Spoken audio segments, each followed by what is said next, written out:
Hi guys, and welcome back to my channel. Today I have with me my husband. Yes, it's our 1 year anniversary, and I thought why not ask each other a couple of questions and have a discussion or reflection over the past year. So stay tuned. Okay, first question I'm going to ask you is, how has the transition from single life to dating life been? Alright, hi guys, I'm Addy. I am Rachel's husband, and how has that's a very interesting question. How has it been for me personally? It has been a struggle. It's been a struggle, and not in a bad way. I think it's actually a good thing. It shows how strong your single life is if it can be a struggle to transit into a marriage. So for me, friendships and fellowship and going out and traveling, I've always done that as a single individual. And so being married, it meant that I had to now think of my wife.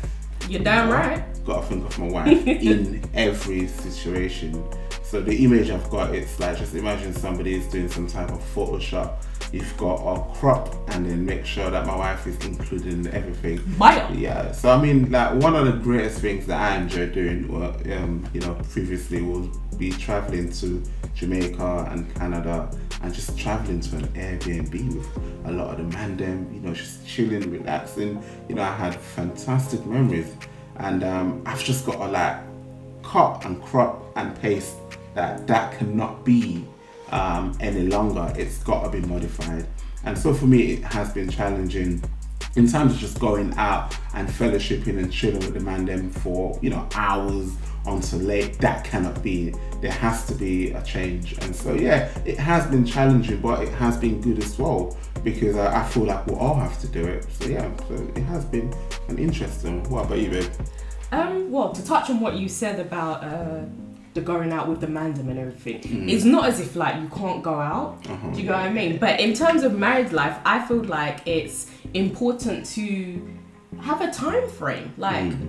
For me, it's but why are you coming home at 5 a.m? True. Do you know what I mean? Are you alright? Sure. It's like, you've got a wife at home. Do you not want to go home and snuggle up? So that's my take on that. But going from single life to married life, it hasn't been a difficult transition for me, I would say, honestly. It's like I grew up with siblings. I'm used to being around people, living with people, so it's been fine. And areas of compromising and just being patient and just trying to understand how each person moves. I think I have a good level of understanding on that. So it's not really been a very difficult transition. I say the benefits is you're living at home with your best friend, so you always got someone to talk to. Us ladies, we like to talk and everything and have conversation. So you can always go back to just reminisce and just Netflix and chill as well. I will say that the transition from singleness, what has been different is just trying to still be independent as well.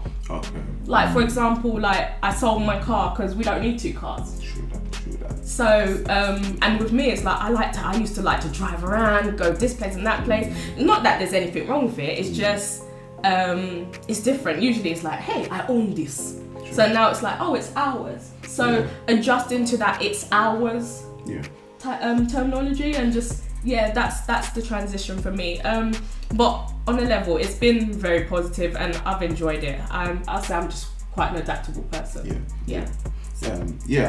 Just to add to what you just mentioned, I feel like lockdown has helped as well, because being locked down has meant that we can't really travel out of the country. That's true. And so that's pretty much cemented the relationship quite rapidly. So we're here, we're sitting, we're working at the same place, we're going out at the same time. So you don't really, so that single life, so if you was really independent, prior to lockdown, that's gonna be a change. It's gonna be massive. But I think, I don't know, I kind of feel like we are quite flexible and kind of adaptable So we've adapted to each other pretty quickly. Yeah. And so I feel like maybe a massive challenge to people who are single getting married would be the individuality and kind of like trying to sacrifice that a little bit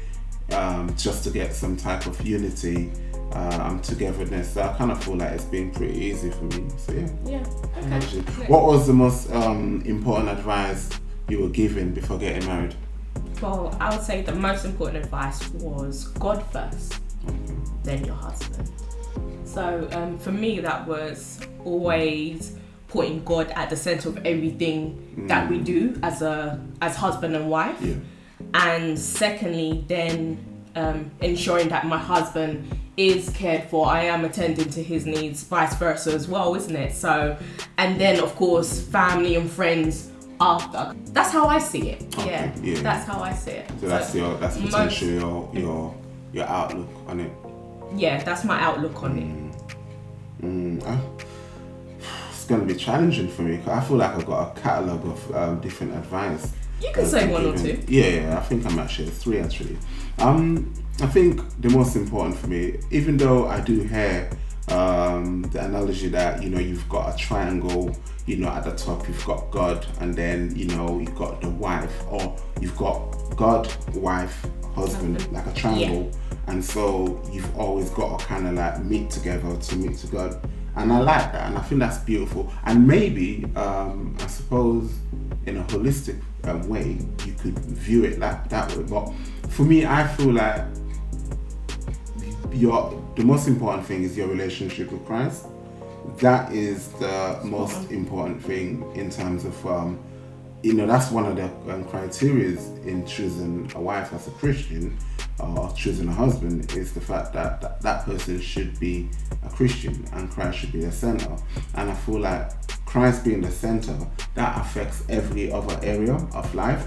So that would, for instance, when you are married and you're having, an argument or whatever it might be, Christ being the center would mean that, I've got to be gentle, I've got to be kind. And that's not necessarily like, we come together, we speak about it, go back to God and what I mean? It should just naturally be that Christ is the center, and everything that kind of like emanate out of that is of God.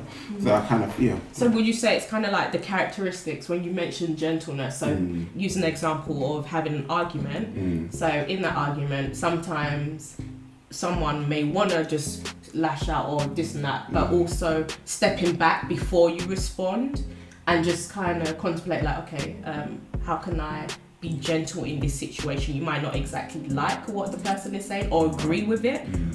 So would you say that? Would you use that as an example? Yeah, and I think that's pretty close. Yeah. Okay. I mean, just kind of coming back to the advice, I feel like that individual should be Christ-like.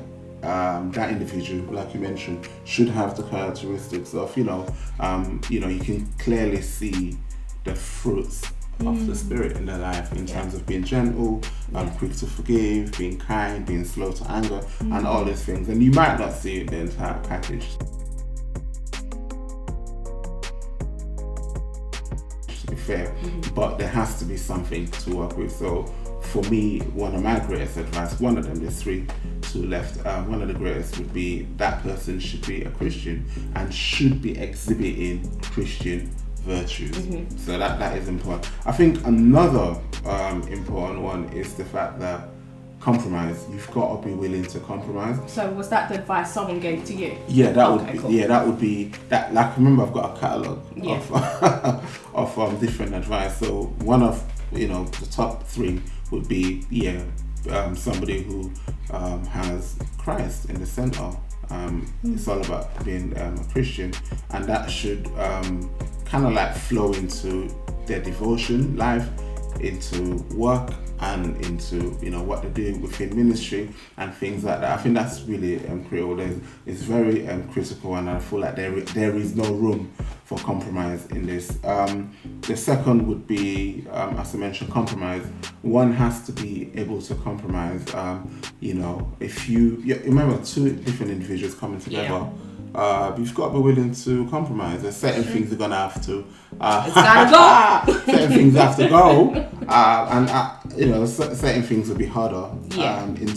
Imagine if you, and this is just a thought experiment. Yeah. Imagine your wife is someone who is balling, billionaire life, and you get married to them. Like, there has to be a compromise there, because me, I'm not billionaire. Hi. Wait, hold up. Excuse me. Yeah. Actually, no, it's that. Even billionaire, that's too much. It's too much. Yeah, it's Millionaire too much. is okay. Millionaire is okay. Thank you. Billionaire is just Cool, pushing. cool. There's no need to get all that It's money. okay. But I kind of feel like there has to be a compromise in the middle. Okay. It's just natural in life. There has to be compromises. You have to meet in the middle, if that's a better way of putting it. Always meet in the middle. Mm-hmm. That means that one has to be humble. Yeah. So for me, that would be my second, and I think my third. What's my third advice for getting married? Protect your marriage. Yeah. I think Wow. Yeah. protect your marriage. I think that is so critical. In protect your marriage comes in different forms. For instance, it could protect your marriage from just the world in general. Mm-hmm. Like, there's just too much out there that is quite toxic to kind of introduce into your marriage. But I think protect your marriage from friends.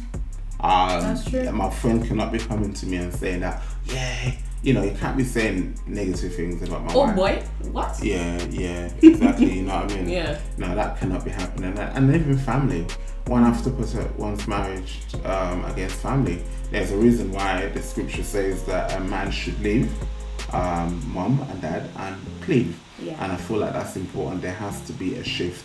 You can't be going back to mommy and daddy and them having an influence on the marriage. I think it's important to make those two draw this distinction. So for me, that would be the important advices. Okay. I just want to mention one more advice. As you was talking, I remembered what a very wise woman said to me, and she said that allow your husband to take care of you.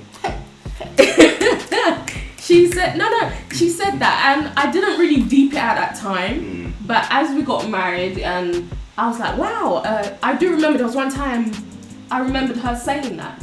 And what I mean by that is because naturally some women we're caregivers. We like to take care of people, like whether it's your husband, your kids, like naturally we like to do things.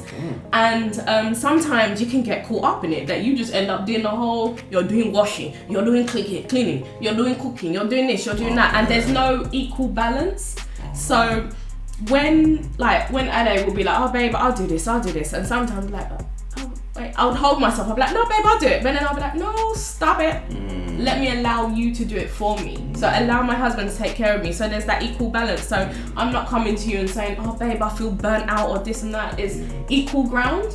Yeah. So I do remember that, and I still remember that. So I like that. That's a fairly strong one. Strong move. I kind of feel like, just to kind of echo what Rach was saying, I do feel as though that's important because I think one thing men in general will agree is that they want to feel that they are of use, and no better way than saying, oh babes, could you do that and could you do that? And he feels that he's contributing. It's very easy for men to just kind of like scale back, chill back, just sit down, drink beer, watch football, do this, you know what I mean, and just go out with a man, then chill. You've got all kind of like as wives, I suppose you're gonna have to actively and intentionally think, okay, how am I utilizing my husband's full potential? How am I making him grow to be strong? That's really important. So Okay.